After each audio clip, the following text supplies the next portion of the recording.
Sound design. And I hope that you find a lot of drummers have the same sort of outlook that I do, in that, hey, we're all in this together. It's not about how my drums sound. It's about how my drums sound in the mix with everything else. Sound design. 8, 7, 6. We have main engine start. 4, 3, 2, 1. Sound Design Live is produced independently by me, Nathan Lively, in Minneapolis, Minnesota.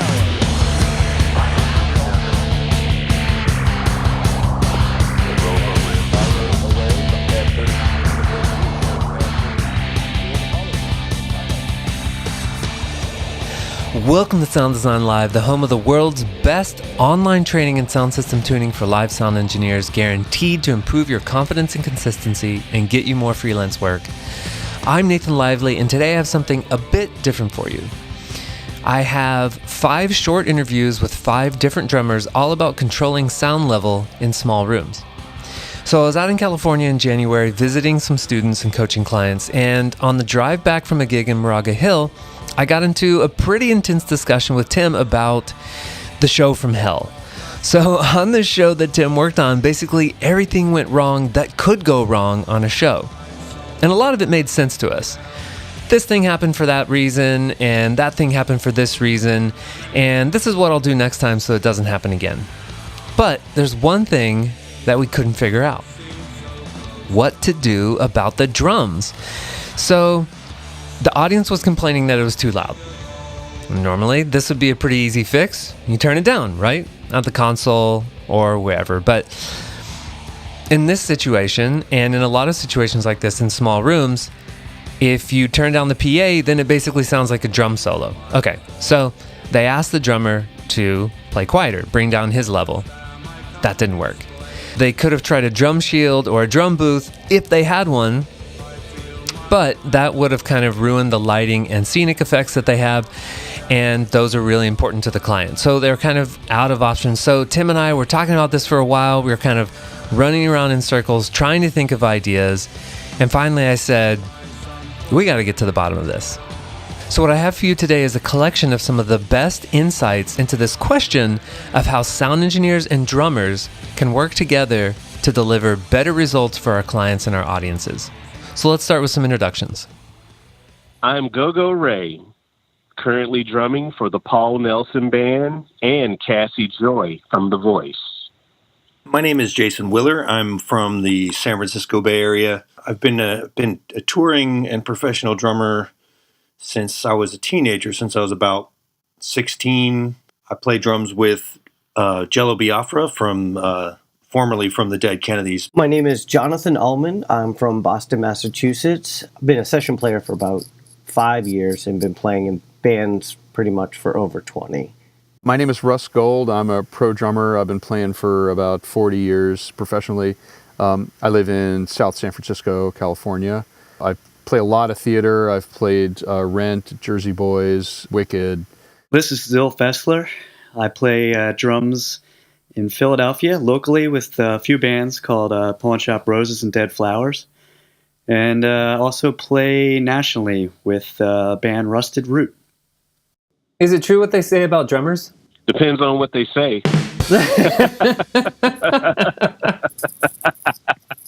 Everything is true and nothing is true. A true Zen statement.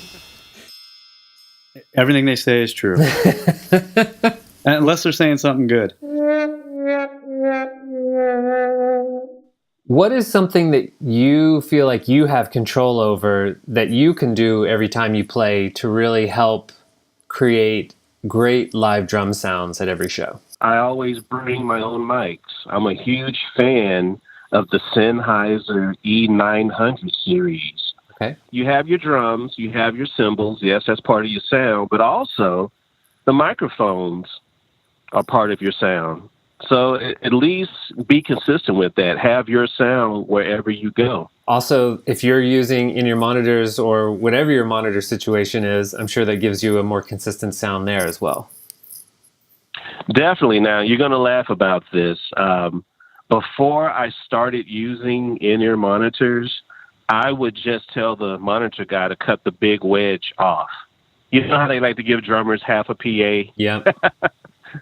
Yeah, I would just tell them to cut it off. Just because, there's so many things you can put in there. And to me, that's bleeding through your drum mics. Yep. And this way it helps you play to the sound of the stage, the volume of the stage.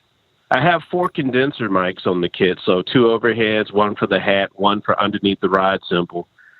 And then I use the 904s for toms. And on floor toms, I use the 902, which is a kick drum mic, because the attack is going to come from the stick, but you get a little more oomph from having that kick drum mic on the floor tom. Okay. Then I use the 901, which is the flat kick drum mic, inside the kick drum, and I also use a 902 outside of the kick drum. And then the 905s on the snares. And to me, that's a consistent sound. Most of those come with mounting hardware, or are you using those with stands? They come with mounting hardware, so pretty much clips. And I try to keep a lot of stands away from the drum kit just to give it a cleaner look. Mm-hmm. So the mics are clipped to the snare, rack toms, and floor toms. And then we have stands for the overheads, which I put them behind me instead of in front. I fly them from behind, and I put the hi-hat mic on a stand. And then, of course, there's this little device I use on the kick drum to keep the mic there. And it just gives you a cleaner look. Sometimes equipment choices are kind of overlooked, or people don't have the finances. So personally, I've the only thing I've really invested in my whole life are vinyl records and drums, and I really try to put a lot of time into tuning and spending money on heads and research and figuring out what I can do to make my drums sound more pleasurable to the ears and to be able to fit the style of music I'm playing. And then, as you know, every room sounds totally different depending on, the construct and whatever, if it's wood or concrete or whatever, materials are used to make the room what it is and make it sound what it does. So there's so many factors involved, but I do my best to try to bring moon gels, or I guess what I'm using now are these little true tones, they're called, which are just little dampeners that just kind of make your drums kind of pre-EQ'd. I play Paiste cymbals, which I'm very fortunate to do and endorse. So they're definitely a lot more pleasurable than a B8 alloy. So they're not going to be so brash to the audience. So personally, I play rock music. So usually the venues I play are going to be accompanying my sound. So I've never personally, I think one time in winter tours Switzerland has a decibel law. You can't exceed a certain decibel level. And I think I had probably a lot less control over my instrument in the early 2000s when I was, a lot crustier and spikier and punker than I am right now. I was probably just beating the shit out of drums. Not really concerned about what I was doing, more concerned about, drinking beer and getting a cute girl after or something. I think I was producing by myself 106 decibels or something, which I think 100 something like that. Well, 100 was the limit, and I think the sound person was telling me to hit quieter, which, as you probably know, it's like somebody who's not trained to be quiet doesn't know what the hell that means. You have to really work to learn how to play quiet if you're not already a jazz person. I guess if you're a jazz person, you have to work to learn how to play loud. So it's basically the two extremes, right? And be able to meet in the middle, or to be able to just tell a drummer, can you please be quiet or play a little quieter? It's not really going to happen, because you have adrenaline and emotions and all these other factors that kind of fit in. Plus, they don't know what is happening out in front of house, because they're in the back anyway, doing the hard work, I guess the first thing I do is sort of get a good idea of the venue. Once I get there, sort of walk around and see what the sound is like just from an acoustics standpoint. And then I make a beeline over to the front of house and meet the sound engineer, because this is going to be my best friend for the foreseeable future of the evening. and sort of go over what my setup is, what kind of music the band is going to be playing.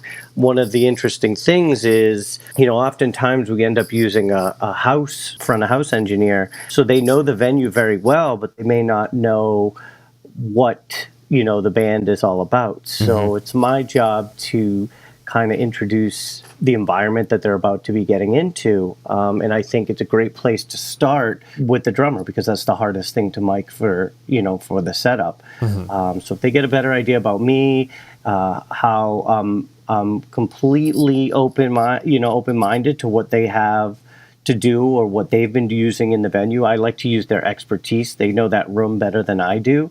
And then we kind of hash it out throughout the rest of the point of getting sounds for the evening. So can you give me an example of what part of that conversation might look like? Are there some key questions that you like to ask or pieces of information you like to share? Like, I have a 40-inch kick and it needs this specific microphone. Any specific details like that you found to be helpful?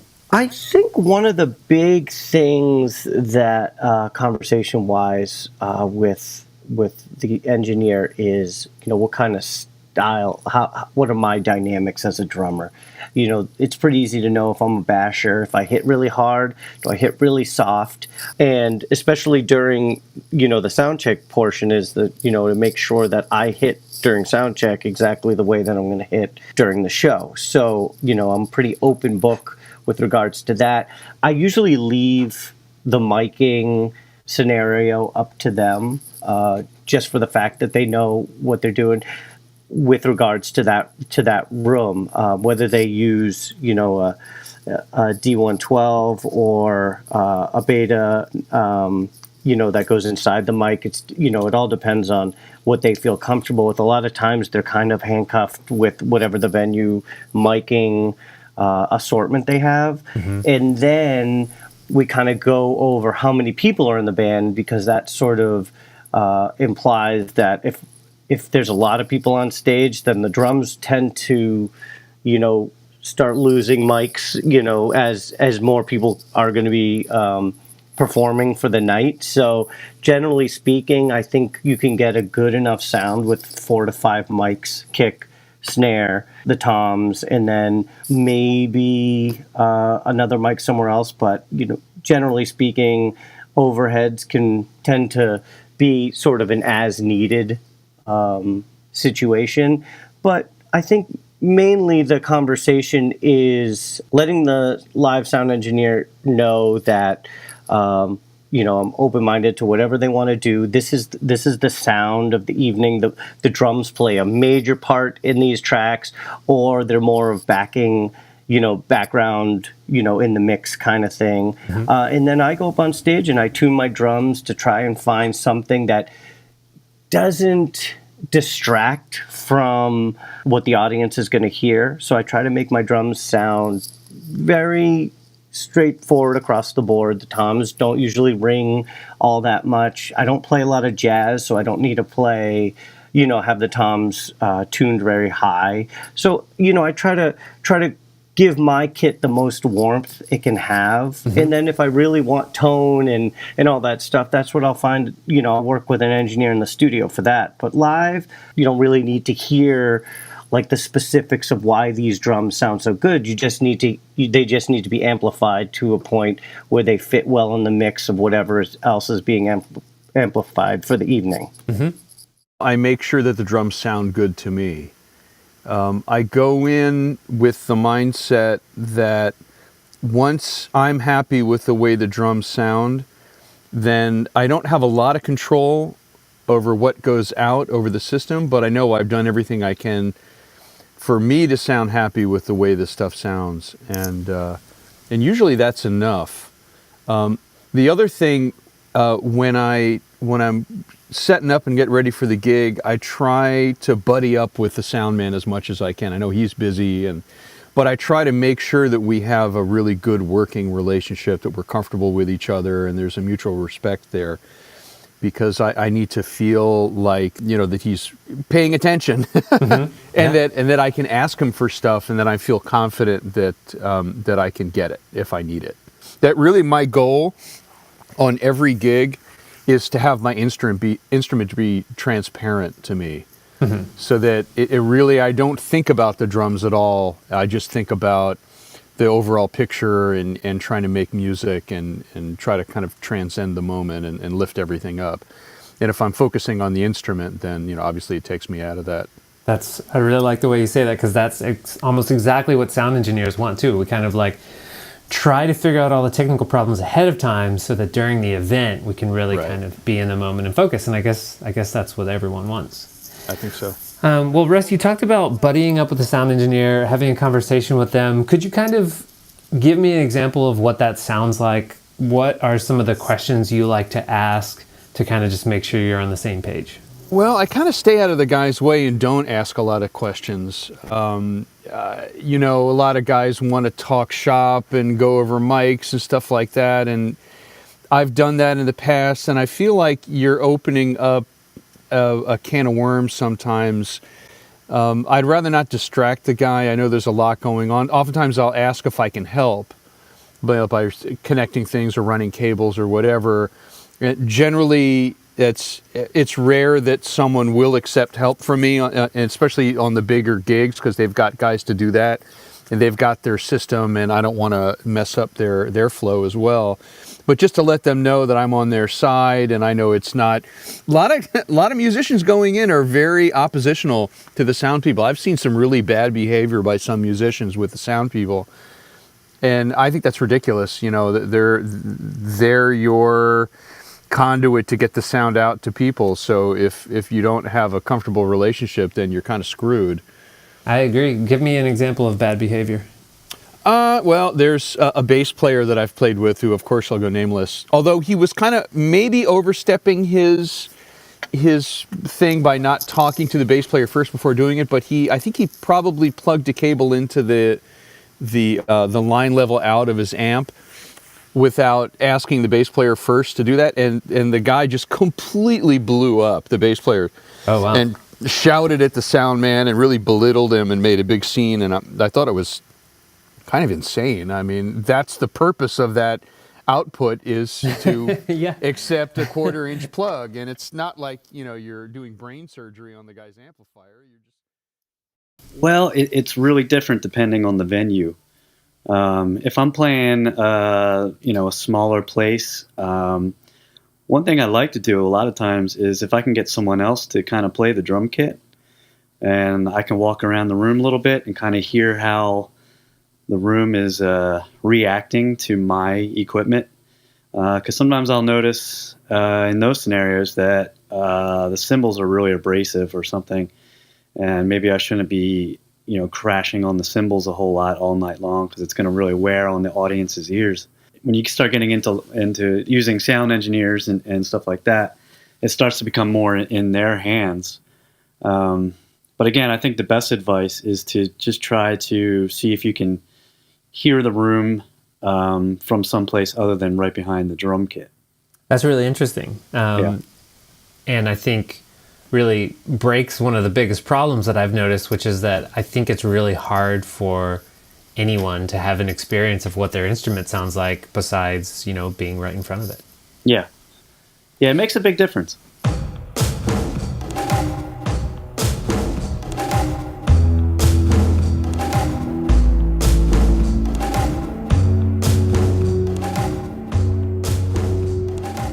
Thinking about all of the sound engineers that you've worked with on all these shows, what do you think is the most important thing that they do to help you get great live drum sounds at every show?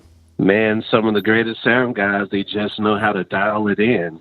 They understand the way you play. They capture your personality behind the drums.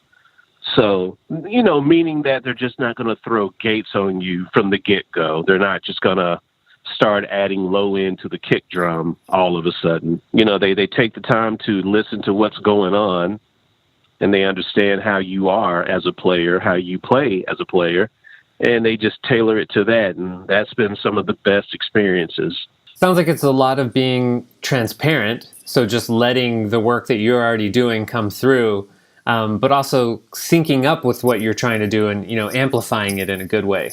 Exactly. And, once again, it didn't hurt me to bring my own mic. Some sound guys would go, wow, you never see a drummer with quality microphones. And they just kind of understood that you took this seriously, and, knowing how to tune your drums, that helps as well. And I think I just made it easy for them. Oh, and you're going to love this part. As far as the monitor, I started using the in-ear system back in 2016, and all I would put through there is just a little bit of guitar. I didn't need to hear bass. Sure. And I didn't need to hear any drums in my ears because I'm behind the drum kit. I can feel what I'm doing. Plus, I don't crank my ears up. Mm-hmm. I still keep it to a level where I can hear the room. And the guitar I'm referring to would be an acoustic guitar. That's all I wanted to hear, just for the attack.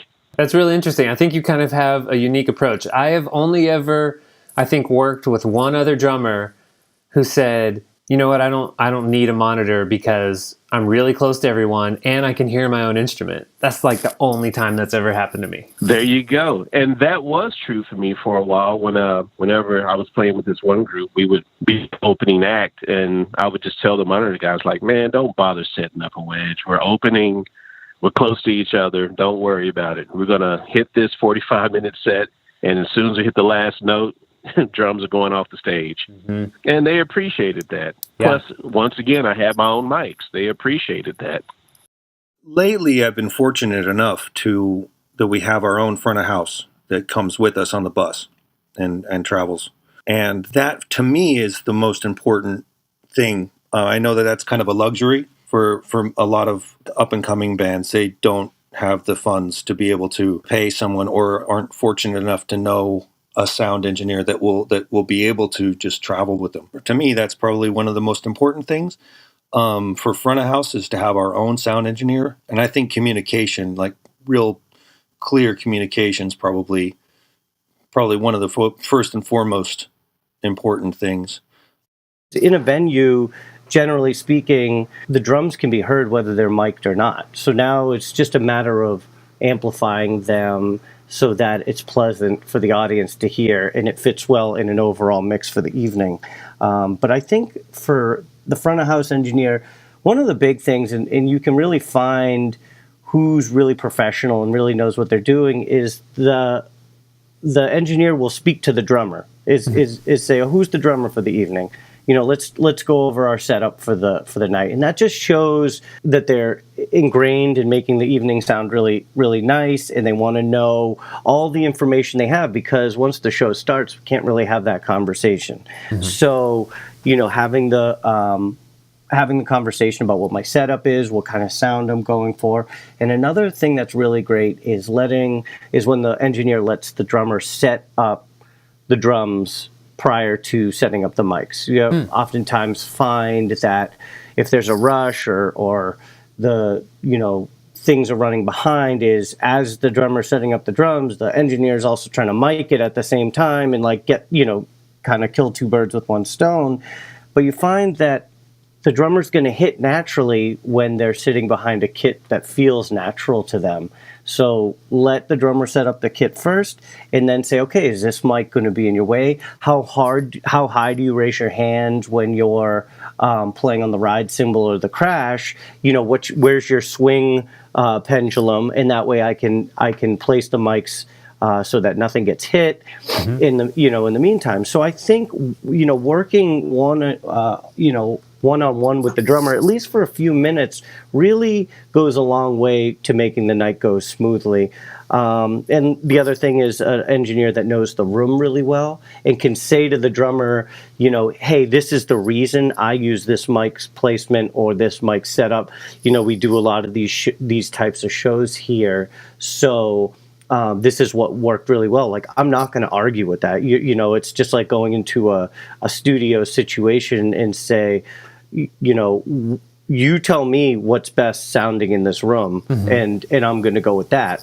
And then another thing will be like how miking placement gets set up with, the stage plot. Oftentimes you get bleed from other instruments. So close miking plays a big part. So, but if there's going to be overheads, does that interfere with, the guitar amps coming in? Usually smaller venues have smaller stages, and this all gets taken into account. So I just feel like there's a trust factor right from the beginning, and you can really embrace that when the drummer and the engineer have just a few minutes to discuss, find out each other's sort of,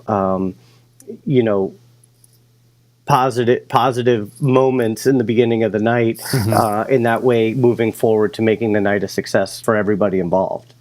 But in terms of how a sound check really should be run, and in terms of the relationship with the sound man, but me personally, I'm playing an acoustic instrument, and especially if I've got in-ears, it's really hard to communicate with a sound man. For me, it's really hard to communicate. And in the middle of a sound check, there's a lot going on. It's kind of stressful. It can be kind of stressful. Everybody's trying to get their sound happening. And it's sometimes really hard to campaign for what you want as a drummer. I don't have a vocal mic in front of me, so it's hard for me to communicate. I don't want to sound like a whiny bitch when I'm asking for stuff, and it's hard to. It's just a stressful situation. So I think that you can end up being a little harsh with people because of the volume and the stressful situation and the chaos of it. So it kind of speaks to, I think, what the next question you're going to ask me is kind of how to make, really what I want from a sound man in terms of setting stuff up is a really orderly sound check, where you start with the drums, you get a really good drum sound, and then you have people raise their hand who wants drums in the monitor. And then you go on to the bass player, get his sound. Have everybody raise their hand, okay, who wants bass in their monitor? Then you go on to the guitarist, get his sound. Who wants guitar in their monitor? And everybody raises their hand. That's the way to do a sound check. And if you don't have an orderly sound check, people are going to be pissed. And might be, if the people are inexperienced, they're not going to know how to ask for what they want. They won't even know what they want. But all they're going to know is they're pissed. And they don't, what I mean? And, you're communication breakdown.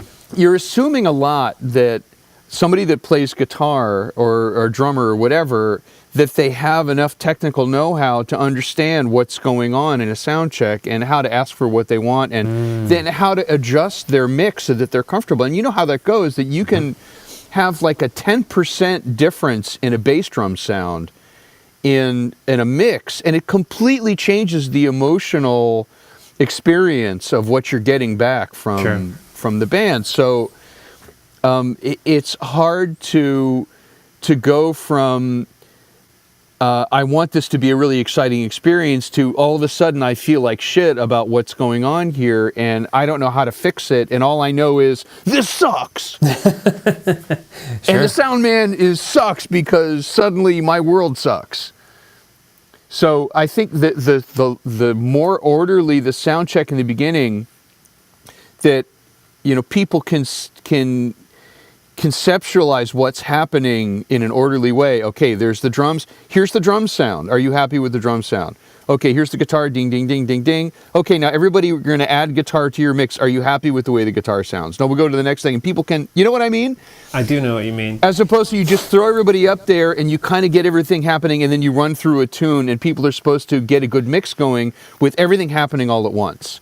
And there's really no way that's going to work with a band that's not super seasoned and doesn't have it all dialed in. Although I often like to do thrown together sound checks where if I have everything worked out technically, like I've already done a line check, I can just say, everyone just go up on stage. You guys get to do what you like to do, which is play. I get to do what I like to do, which is work on the sound and the sound reinforcement. Let me know if you need anything in the monitors. That might work with what you mentioned, seasoned players or people that you're used to working with and you do that often. But I can understand how that could introduce a lot of chaos if you're working with people that you don't know or aren't seasoned players, because they don't even know kind of what's available to them. They don't know if they're hearing reflections from the room or if they're hearing stuff from their monitor. And so I can see why a more step-by-step approach where you're saying, this is the sound, Now it's in your monitor. Is that going to help you? Is that going to hurt you? Are you happy with this? Could really help people kind of understand what is available to them from the technology. Absolutely. If you think a little bit of the psychology of it, I've done a lot of theater and many musicians with a lot of moving parts and a lot of music and complicated and stressful situations. And the stronger and more organized the leader is, the more relaxed everybody else is. Regardless of the circumstance, or regardless of the thing you're working with, if you know that somebody else is calling the shots and there's somebody that's in control, and if you need something, you know who you're going to talk to, everybody relaxes a little bit, and I think it goes much better. So I think even if you've got guys that are really seasoned pros, if you default to, okay, we're going to do it this way, it's going to be organized and everybody's going to get what they want, I think everybody's going to relax. Some sound engineers just like to have the band play, and they start tweaking the sound while the whole band is playing. Whereas others will break down each individual instrument. In the case of a drummer, you run through the kick drum till you get it sounding good, and then you run through the snare drum, and just like that until you get through the whole kit. I found that works better, I believe, because you're taking the extra time to get the instruments sounding good individually, and then putting them all together and getting them good to sound together. I also think it's important for sound engineers to have microphones that are suitable for what they're miking. So, in other words, if you're putting in some sort of cheap microphone into the kick drum, well, it's going to not do any justice for the sound. It's not going to pick up the instrument the way you want it. In general, I think everything should start at the source. The drummer or any musician should start with a good instrument. If you're playing something that doesn't sound good from the beginning, then you're just making it worse as you amplify it. I'm an artist for a local drum company called Skipback Drums, okay, and they make awesome drums, and I'm fortunate to be able to play these because right from the beginning, before there's any microphones or even a drum head on the drums, these are already good instruments. And then when I go and I put good heads on there and take the time to tune it, okay, well at that time now it's sounding good right from the beginning. So then when the sound engineer comes in and places his mics on it and runs it through a PA system, it's just making it better. It's amplifying something that's already good.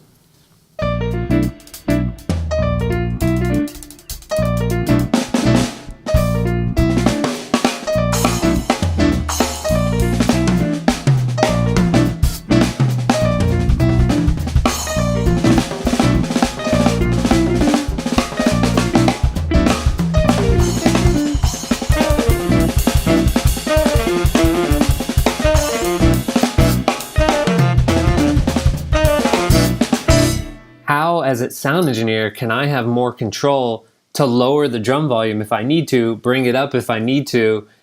Who kind of has the responsibility in the end? Do you kind of understand the situation I'm describing? Oh, definitely. The drummer should be able to bring it down. And I'm even talking about, I played in small rooms where everything was mic'd, but the sound guy ended up using the overheads maybe. Mm-hmm. And that was it. But if the drummer brings it down, hopefully the band will listen to the drummer and bring it down as well. It just starts with the drums. There should be a communication where, you could be behind the board and you just kind of give them the signal, hey, bring it down, stay at this volume. Mm-hmm. But that drummer should always pay attention to you to make sure that everything is cool and you can still have a wonderful performance. So Gogo, if you and I are working together, and I know that we're going to be in that situation because I've worked in this place before, what's the best way for me to approach you and say, hey, here's the situation. It's often got out of control in the past. What should I say to you? You could say, hey, this is a listening room. Now, that right there should say, hey, people really want to hear, not at a high volume, a comfortable volume. They want to enjoy this. So you can't go balls out in this room as a drummer. You have to you kind of have to give it like a jazz approach, which Mm-hmm. you can still have the intensity, use dynamics, use them more than ever. Let's say if a verse is at piano, then for that small room, the verse should be at pianissimo, softer than piano. Mm-hmm. So you just bring it down a notch. And then if a chorus is at forte, then that's going to be at piano. We all understand that some things will get loud, but you have to bring it down. Yep. You just can't go balls out. Every room is different. In those smaller rooms, you just got to play those extra careful. I wonder why you're making it sound so easy. And I really appreciate that. But I'm just trying to wonder why I've had such a problem with this in the past. And I always just assumed that I asked drummers to do that. They can't do that. And it seemed like they get into the habit of playing at a certain level in their rehearsals and in their other shows that then once the show starts, they kind of go back into those habits and they can't really adjust those on the fly. But you're making it sound like, of course, that's totally possible. To me, it is possible. I've been in a lot of situations. Of course, I've learned from experience. I definitely tried to go balls out in a small room, and there's so many ways that can affect you at the end of the evening. You could definitely lose your paycheck. You can lose your gig. Oh, wow. You can make it uncomfortable. Mm-hmm. So you learn how to play for the situation. And it's not a drag because there's going to be those times where you have to just go all out. Those stages will make themselves available. But those small rooms, let's just say those smaller rooms help you get to the bigger places. So you got to win them over, play the game, secure the paycheck. Mm-hmm. You're not losing your integrity as a drummer or a musician, period, man. You're not losing it. Just play the room. I think that's the best way to describe it. Play the room. Yeah, I really appreciate that. The only time you can get loud in a small room is probably during a drum solo, and that's pushing it because you still want it to be enjoyable. I think if I were to add one thing to your store, besides the hot chocolate mug, it would be a T-shirt that says "Play the Room." Uh-oh, you just gave me an idea, which means since you thought of it, I got to cut you in. That's right. Okay. Royalties. In my opinion, it's the booker's job to know what acts sound like before they bring them into a room. Like you wouldn't bring Napalm Death into Yoshi's or High on Fire into Yoshi's, right? There's certain rooms for certain occasions. And then you wouldn't want to go see, like Planet X or Steve Smith's jazz band or Dave Weckel's band at the Metro. It just wouldn't work, right? I know I'm saying these names of the clubs, but and other people might not know these clubs, but these local, San Francisco or Oakland clubs. It's kind of the booking agent's job to understand the room and understand the act before bringing them in, so that we can kind of avoid these types of issues. To tell somebody to have to adjust what they've been performing and practicing for months and months and months to do something differently on the fly is kind of not really going to happen, especially with the drummer, unless they're jazz trained, unless they have years of experience of being able to control their technique. And not a lot of people have that these days, and it's kind of sad to say. That being said, there is an old tradition of being able to get out of the way or being able to adjust to the room, right? Like before amplification, you have all these swing bands, and let's say Count Basie's swing band, and they'd play in front of anywhere from 4,000 to 7,000 people in a room, and they're all dancing, and there's no amplification, but that drummer somehow is able to play accordingly, so they're out of the way of the band, so probably using brushes and other things to not be rude.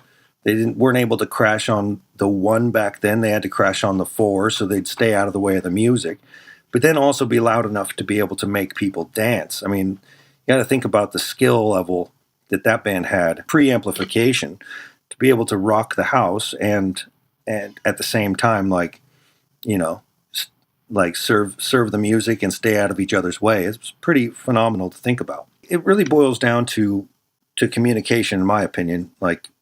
Everybody needs to kind of know what they're getting themselves into. And I think that understand etiquette. I mean, there's so many different types of stage etiquette that, sound included, that are just so overlooked these days that people just, there seems to be a lot of confusion, a lot of chaos. And I don't know, I think with proper communication and expectation of, and preparation, I think that we could avoid these types of issues pretty easily. I want to ask you about kind of these more difficult situations that we find ourselves in when the booker has kind of made a mistake and they booked a band that's maybe too loud for the space. And then they also have a drummer that maybe doesn't have the skill to sort of adjust their volume, because like you just said, they've been rehearsing for months and months to do this thing and be able to, perform it in a certain way that they can't really adjust it on the fly at that point. Once we're in that situation, is there any hope? I understand that in the heat of the situation, people can get pretty testy on all sides, right? Because the sound engineer is getting the heat from the promoter, and then the sound engineer tries to talk to the band, and they're all full of adrenaline and testosterone or whatever other hormone or drug. You know what I mean? It's like, it's hard to kind of get everybody on the same page when there's and there's a certain attitude, especially if it's loud rock music, that they, want to portray this kind of fuck you, and when really they're just kind of making everybody pissed. And the thing that we can do the most is just kind of try to be as prepared for every situation as possible. And the band should know which rooms they're playing in. It is hard for a band to kind of conform, and I think that we could, as musicians, can try to practice that a little more. Well, I like what you said, Jason, because it sounds like you're saying, number one, try not to be in that situation where you feel trapped. Like, book the appropriate artist for the appropriate room, and then also don't expect don't expect all drummers to be able to just on a moment's notice adjust their program level, basically adjust their level of the stuff that they've been rehearsing. Volume level is a very, very, very difficult thing to master, especially when you're used to playing a certain way. There's a certain kind of comfort you get in playing what in the realm of velocity that you're used to playing in. Certain jazz drummers or certain rock drummers have been able to master this craft, but most people work day jobs. They don't have the time to sit behind the kit and really analyze what the hell they're doing. They just are stoked to be at the gig and be able to let off some steam, So it's like, got to think about things like that as well. So in my experience, dynamics are the biggest part of making a drummer successful and being invited back to a venue to play. Smaller venues obviously require dynamics, especially from the drummer, to know that, okay, I can't play the way that I'm normally going to play, or I have to use a different arsenal of equipment, whether that be hot rod sticks or brushes or more of a lighter stick, in order to compensate for the reverberation of the sound going around the room. Drums can be heard whether or not they're mic'd or not.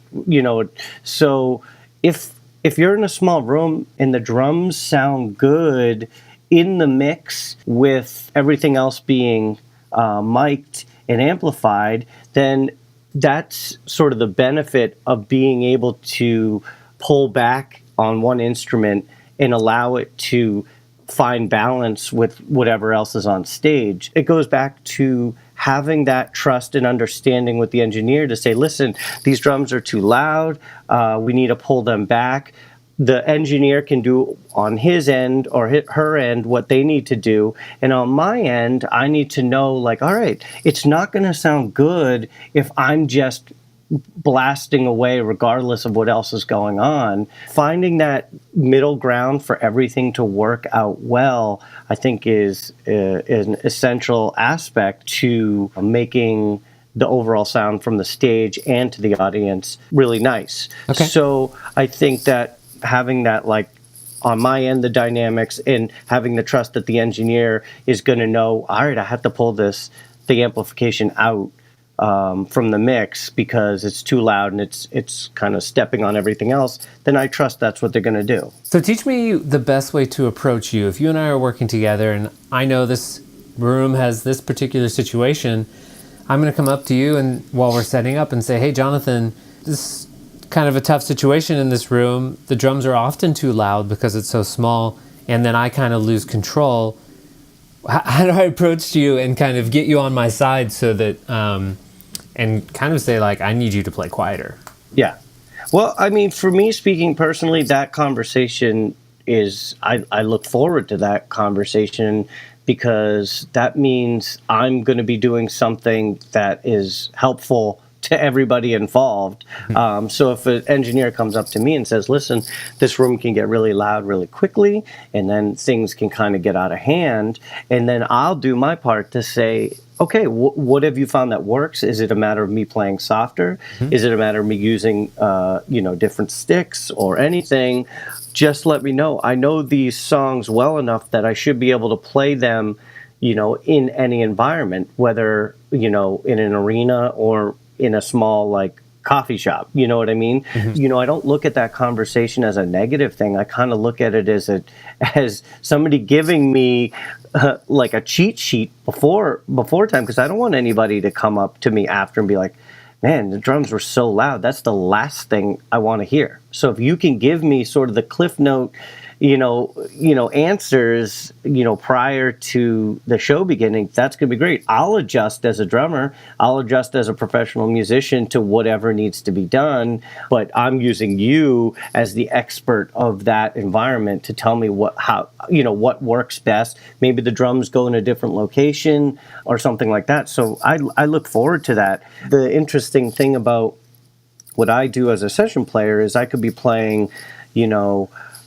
in front of 2,000 people one night, and then the next night playing in front of 20 people.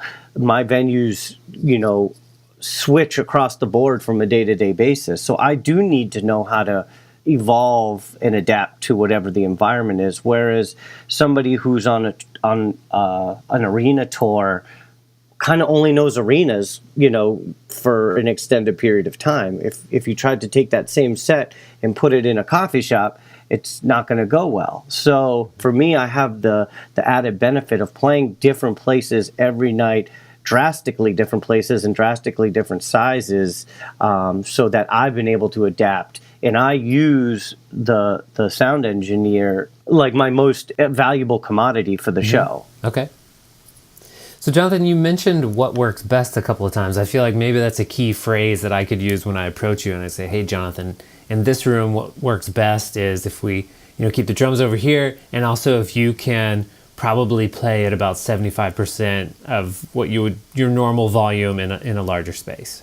That kind of information is invaluable for me. I mean, that's why I tend to get to venues early and get to meet the sound engineer right off the bat, and ask those questions. I mean, that information is so vital to making sure the show goes off without a hitch, or there's no surprises. Because like I said, once the show starts, these kinds of things are mainly on the sound engineer to do whatever they need to do to make it sound okay. So by giving me that information, I can take with it, and then I can go back to the band and say, hey, listen, this is what I need to do. I don't know how that's going to adjust with you. Maybe we can try it at sound check and then have that conversation with the sound engineer to say, hey, listen, how did that sound? What can we do differently? And also take into account that there's nobody in the room. When people come in, does that tend to, warm up the sound a little bit, because there's more bodies for the sound to reverberate off of. And so all that information is taken into account as soon as the set starts, because for the next, once the set starts, that's all the information that we're using. And you don't want to have to think about it at that point.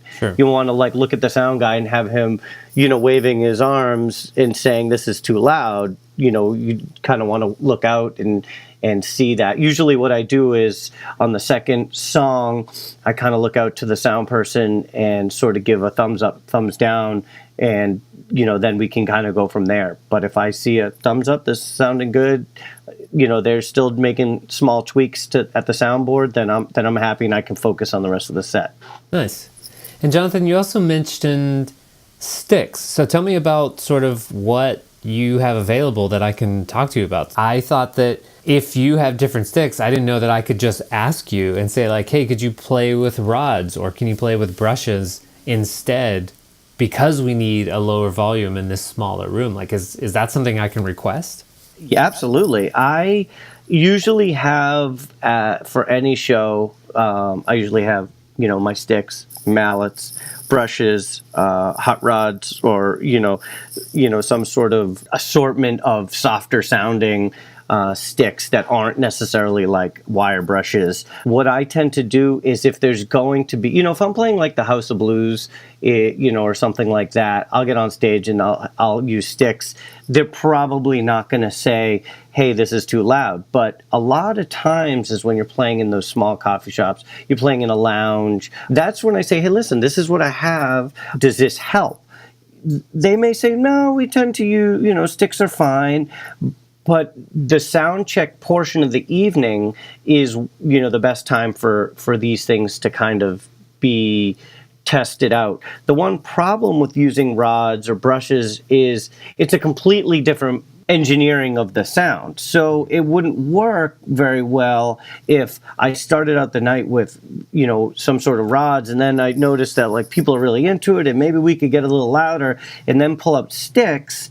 Now I've put a lot of pressure on the sound engineer to kind of compensate for the fact that my drums are going to be a lot louder. So I try to avoid that at all costs. Or I say, hey, listen, I'm going to use these, but at some point in the night, if you look over to me and be like, you know what, you can bring it up a little bit and use sticks, maybe play tastefully with the sticks, but you can use them to get a little more crack. I'll adjust on my end if you want to do that. But that's all sort of in the communication that you're establishing at the beginning of the night to say, listen, you're my eyes and ears out there. Once I'm behind the kit, I have no idea. It's a completely different sound on stage than it is up there. That kind of communication is super helpful, but I'm not going to be offended if you say, hey, we found that it works really good if you use it like sort of a rod situation. I'll be like, great, that's awesome. That's exactly what I'm going to do. Oh, then. Cool. Do you think I should own some of those? Would that be appropriate for a sound engineer to like carry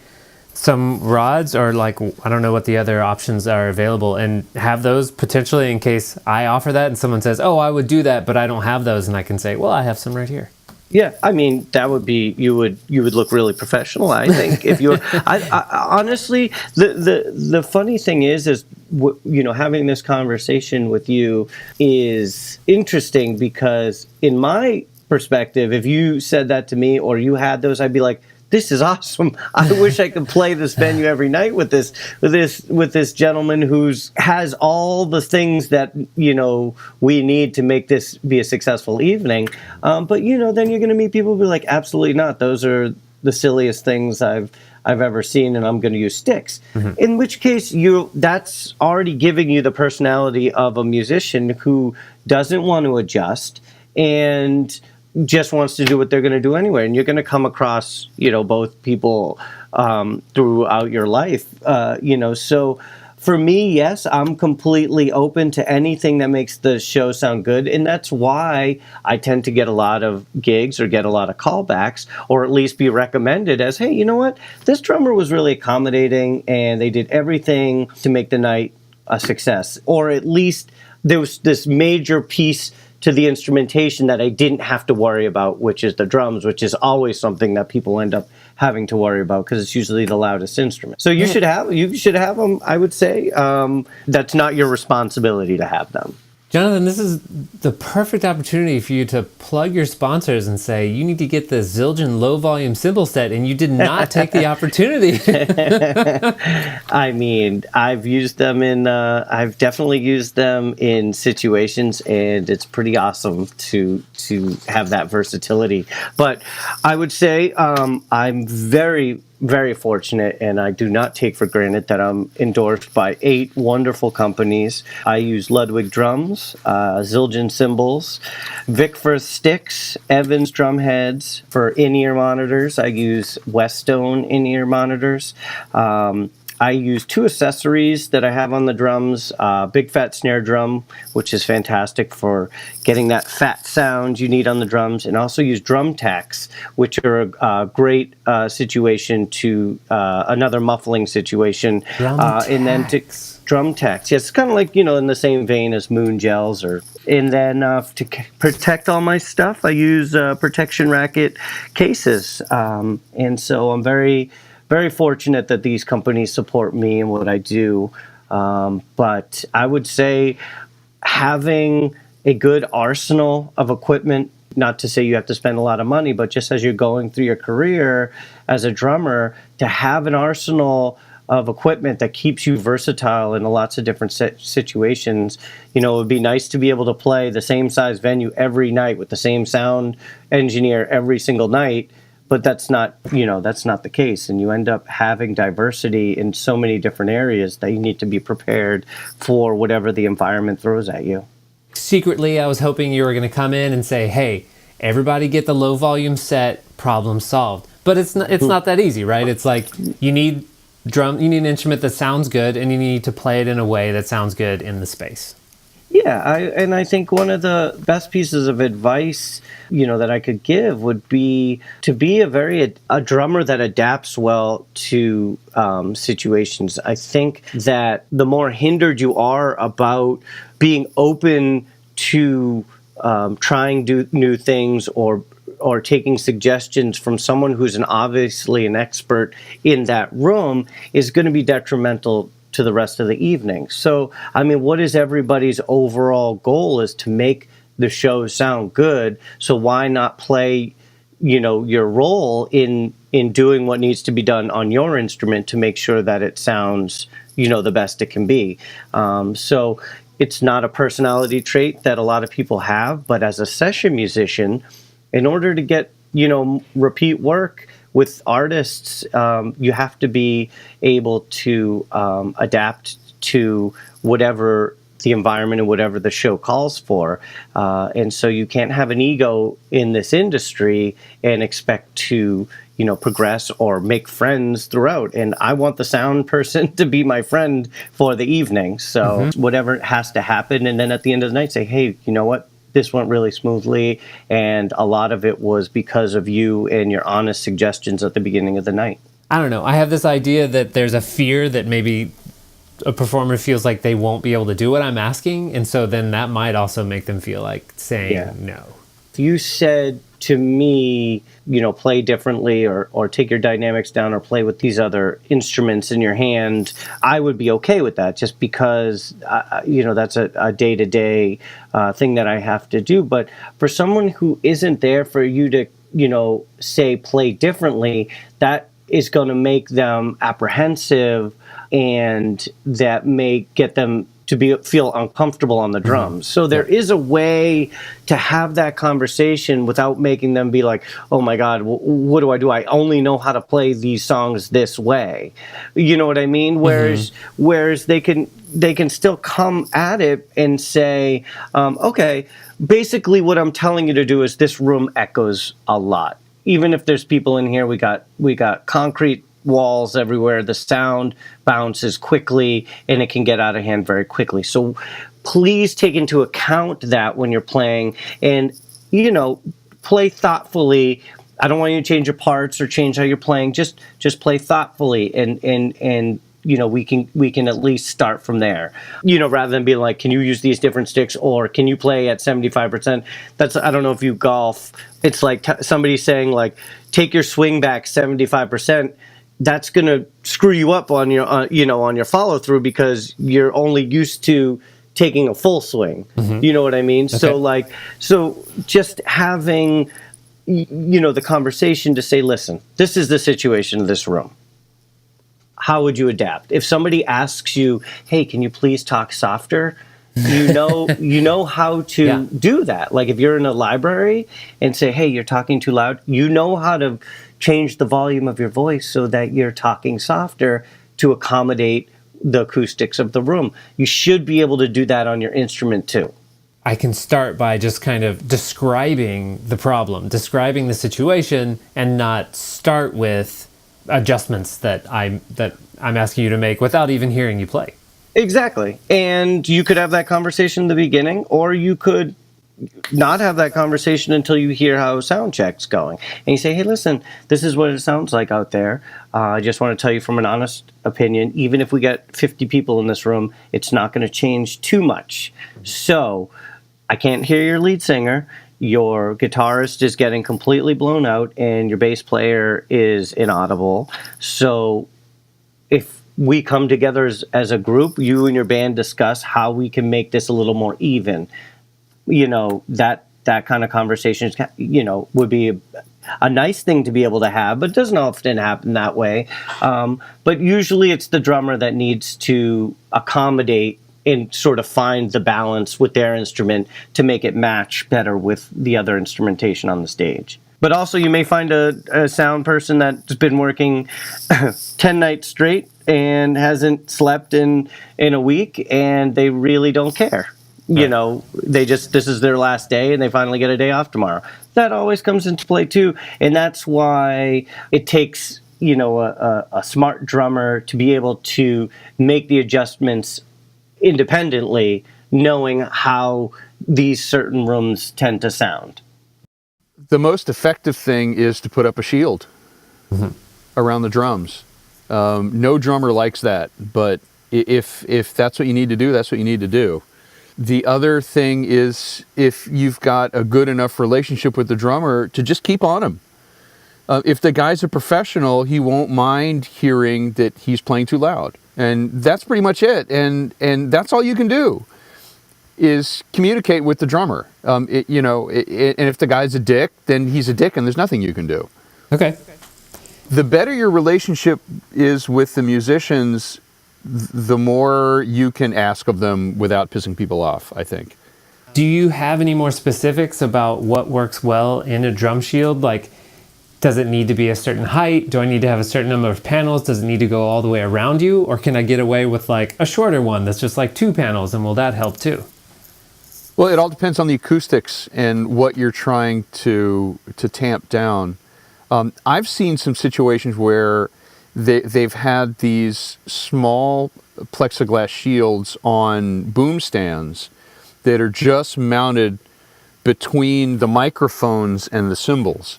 And I think that's freaking brilliant. I'd like to see more of that. Probably the biggest culprits are snare drum and cymbals. Yeah. So if you can just put a shield that will reflect back the snare drum and the cymbals, and I would also bet that it's the drum sound going into the vocal mics that are also bad news. So here's what I would do in the perfect world. I would have like a gobo that you could put behind the drums that is a super absorbing kind of deal that'll absorb the reflections from behind the drummer. I think that would probably go a good 60-70% to solving the problem there. Nice. Okay. Yeah, I've seen mobile ones of those. Unfortunately, they're not always cheap, but I bet you could, do your own DIY version that would exactly. be better. Or just take a plexiglass shield and put felt on that. Okay. So if there needs to be a full shield in front of the drums, it's a drag for the audience. But like in theater, when I've done shields, what I like to do is put some type of absorbing material up to like eye level, so that I don't have the plastic plexiglass thing reflecting that really nasty sound back at me. You could do one side on the bottom all the way up until, it's a sight line issue. Right, or at least up to like maybe cymbal height, so that the cymbals reflect back. But I think the damper the sound is to me, the better the sound is to my head. It's an awful sound, the drums reflecting off that plexiglass shield to me. It really sucks. Anything helps, just putting the shield between you and the ear holes of whoever's being offended by it, that'll help a lot. And and the closer you have it to the drum, the more of the vector it's gonna tamp down. You know what I mean? Mm-hmm. I don't know why I didn't think of this before, but I have done some tests where, you take like a piece of pipe or like a cell phone, something small, and when you're 10 feet away from a speaker, it doesn't really block much. But when you get really close, the closer you get to it, the more it blocks. So yeah, That makes sense that the closer you can get to it. I've done stuff in the theater where I've taken a music stand and put felt on the music stand and put that right next to my drums in between myself and whoever is being offended by it, and that's actually worked out really well. Or put it right next to the person, even better, so that they're not getting all my cymbal wash and everything. And sometimes really small little barriers can do the trick. What is the best way for me to sort of approach you and say, hey, Russ, here's a situation, we've got this, it's going to be a reverberant small space, and I've got this client that wants to keep the volume low, and I need to be able to balance and mix everyone. Can you help me sort of control the volume in the room? Like, what's the best way for me to approach you about that and to see if you can lower your volume or control your dynamics? I've fucked it up enough to know when it's going to be a problem, So going into it, I already know where the problem's going to be, and I don't mind, because, as you said in your questionnaire, that it's really hard to know what the sound is like in the other end of the room. So I might be playing at one volume, but it sounds completely different than my experience in the other end of the room. So I'm fine with having input from people. My kind of policy in dealing with other people is to be as direct as possible and not try to not offend people, but not be brusque, but to just be as matter of fact as you can. I found that sometimes the more you try to couch what you're saying and wheedle around, the more people start getting tweaky. But if you just say, as soon as the gig, as soon as people are setting up, this is a really live room, we need to keep the volume down. In my past experience has been that the drums are the thing that projects the most in this room, so I'll let you know if it gets too loud. And then just let me know if it gets too loud, and not, I'm really sorry, you really sound great, and I think it's probably the bass, but I think it'd be good if you played a little softer. Now that's really not useful. I mean, it comes off as manipulative a little bit. So if you just say drums are too loud, I'm sorry, but I gotta let you know the drums are too loud out front. Yeah. And that's it. And there's not much you can do if the guy's a dick. Then but also having said that, I'm not the most tactful person in the world. So take my advice with a grain of salt. But I'm imagining that you're thinking of times when people have tried to be nice to you and it's pissed you off, because it can sound like criticism. You're like, you want me to do what? Right, exactly. I mean, just tell me what the reality of it is, and I'm going to make a decision about what I'm going to do. If it's the drums are too loud, okay, I got the drums are too loud, so I'm either going to adjust to that or I'm not. And hopefully I'm not a dick, and I'm going to do what's right for the room. Yeah. But sometimes there'll be a vague thing where, the band is too loud, or, people are complaining, they're putting their fingers in their ears or something, but it's not specific enough, and if you are vague, then you're not going to affect any change at all. Yep. Just you go up to the drummer and say, the drums are too loud out front. Yeah. It's funny to have to take a high quality instrument and then buy something else to turn it down. But I think that's the most common way to do it. Probably what I would rather do is just bring an electronic kit, at least something that I know is going to sound good. It might not be as much fun to play, but I mess around a lot with Superior Drummer and sample drums, and I know I can get a really good sound. I have never thought about asking that. Is that appropriate for me to say, hey, does your drummer have an electronic kit? Or, hey, Russ, is it possible for you to use an electronic kit on this show? It depends on the show, but absolutely. It depends on the room. I've played in a band where they do a lot of rock and roll, and using electronic drums is pretty standard issue for small rooms. It's like a big 80s kind of rock, you want a really big sound, and you just can't get that playing soft. I guess I always thought that electronic kits were, they have sort of derogatory things about that. I don't know. They do. They do. Just doesn't look as manly. It doesn't look as manly, and it's not as much fun to play. It's not nearly as musical, but I played a church gig for over 10 years on what was at the time the highest end Roland V drum you could get. And I went from hating it to tolerating it to kind of enjoying it. Once you get used to it, and you know what the limitations of it are, and it's kind of fun. At least you don't have to think about the sound. You can play, you can hit as hard as you want. It's never going to be too loud. And then I migrated into using my own sounds with a laptop, and that made it a lot more fun. But it depends on the drummer. If the drummer's not experienced using an electronic kit, it could really suck because it's a different instrument. Okay. It's not like playing a regular acoustic drum set, and if you're not experienced using them, it can really suck. It's a different instrument. It's not an acoustic drum set, and the approach to playing an electronic kit is different than playing an acoustic kit. Here's something I think is really valuable. Musicians and sound people should have an agreed upon hand signal for adjusting mixes. A vocalist is like, you make a hand signal of somebody talking, and guitar, keyboard, drums, so that if I'm trying to get the sound man's attention to do something, that I can make a hand signal to let him know what I need.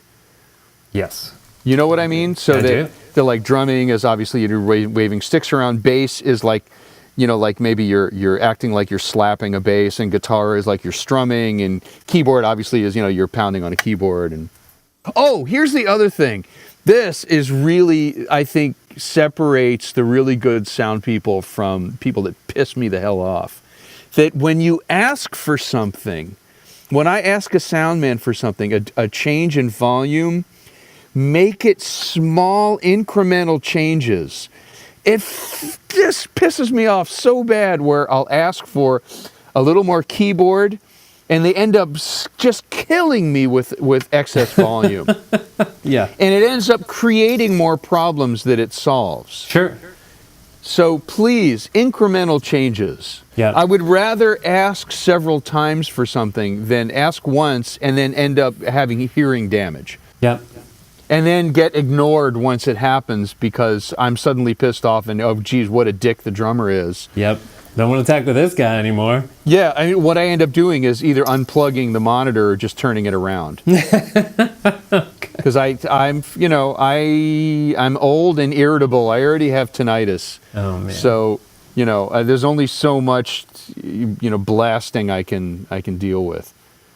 What I would suggest for a really happy drummer, if the guy's using in-ear monitors, and this is what I do pretty much all the time, is I carry a stereo microphone and set it up. Aside from the house setup, I just set up my own microphone with a mixer and blend that in to the overall mix that I'm getting. So I get an actual true organic mix of what's happening with my drums. Because here's something that sound people don't understand when it comes to drums and in-ear monitors.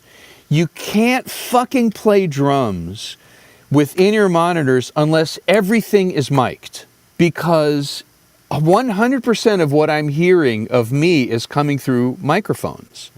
So if all I have is like bass drum and snare drum mic'd or something like that, and I'm using in-ear monitors, I can't play like a normal human being. I can't balance my sound because I can't hear the toms right. I can't hear the cymbals in a proper balance.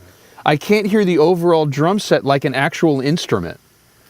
So I've got to either have everything mic'd, or I've got to bring my own mixer and my own stereo microphone, and have like an overhead thing where I have a really good balance of what's going on around on my drums. It can't work with just one or two mics. It's got to be all or nothing with in-ear mics, I think. If you want to get a really good performance, I mean, if you get a drummer that can't play, then it doesn't matter.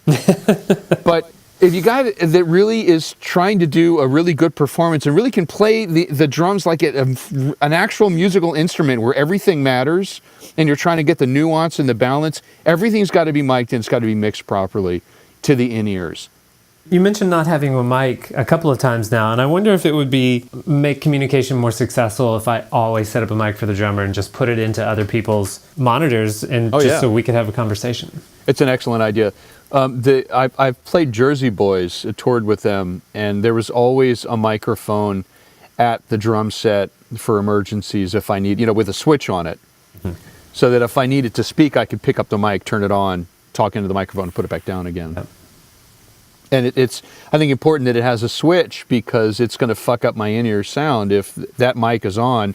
If I put it by the floor tom, then, it's going to sound ridiculous. Every time I hit the floor tom, it's going to be, like crazy. Well, there is no easy solution to that, unfortunately. You should start out with having a drummer that is able to play to a room. That's a lot easier said than done. It's actually harder to play drums quiet than it is to play them fast and loud. Mm-hmm. So, I mean, if you can get someone in your organization who can play drums somewhat quieter, I mean, that's a good solution right there. Obviously, the other musicians, they can just turn the volume down a lot of times if they're using amplified instruments. I guess a couple solutions that I've run into besides just having to tone my own volume down, use thinner sticks. Don't use something that's so heavy it's gonna make you hit the drum harder. There's also a number of products out there, like bundle rods that they make, where it's just kind of like little wooden dowels that are together into a rod, or they have these other whip sticks where you can actually, when you're hitting the drums, you can kind of hit them as hard as you do with sticks, but the amount of volume that comes back out from using those sticks isn't quite as loud. Interesting. And you're comfortable with both of those? Yeah. I find that to be easier than playing with sticks and trying to be real quiet. Because drums are loud. There's no way around them. They're loud. And when you hit them with a hard stick, they're going to produce a loud sound. So if you play with something a little softer, it's going to control the sound, and I think it's going to be easier on everybody.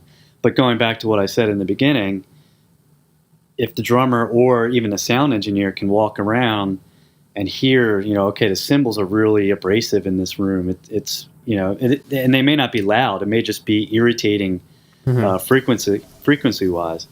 And if someone can walk around and hear that, or tell the drummer, hey, listen, tonight, play more of your beats on the hi-hat, kind of stay off the cymbals, don't hit them all the time. Because a lot of times the cymbals get into the guitar frequencies too, and it just makes everybody turn up. Mm-hmm. And that's what I have found when I have to play in situations quieter. So let's say that we just did part of the sound check. So then I come up to you and I say, hey Zill, I was walking around the room during the sound check, and it sounds like not only are the cymbals kind of abrasive, but they're also getting into the vocal mics a lot. And the snare drum's really popping out of the mix, and I'm not really able to turn it down anymore. So can you help me with that? Yeah, definitely. I mean, I would reach into my stick bag and get something that's a little lighter. Play with brushes maybe, if that's possible. And definitely, I would play the cymbals less. Stay on the toms. Don't hit the snare so hard. Wait, where's the part where you tell me to fuck off? Well, I haven't been able to stay busy with that kind of attitude. That's interesting. So I didn't know about asking. I didn't know about just lighter sticks. I knew about rods and I knew about brushes, but lighter sticks I think is a really good tip. And also I think just talking about the tone maybe and not only the volume is a really good tip. I can say, because a lot of times that is really it with the cymbals, is like, you know what, the volume might actually not be a problem if it wasn't for the harshness. So what can we do about that? Yeah, I mean, a lot of times harshness is mistaken for volume. If something is very mid-rangey and it's bothering your ears, you think that it's loud. It's an irritating frequency, so you perceive it as being really loud and irritating. So sometimes you want to work around those frequencies and not push them in people's faces so much.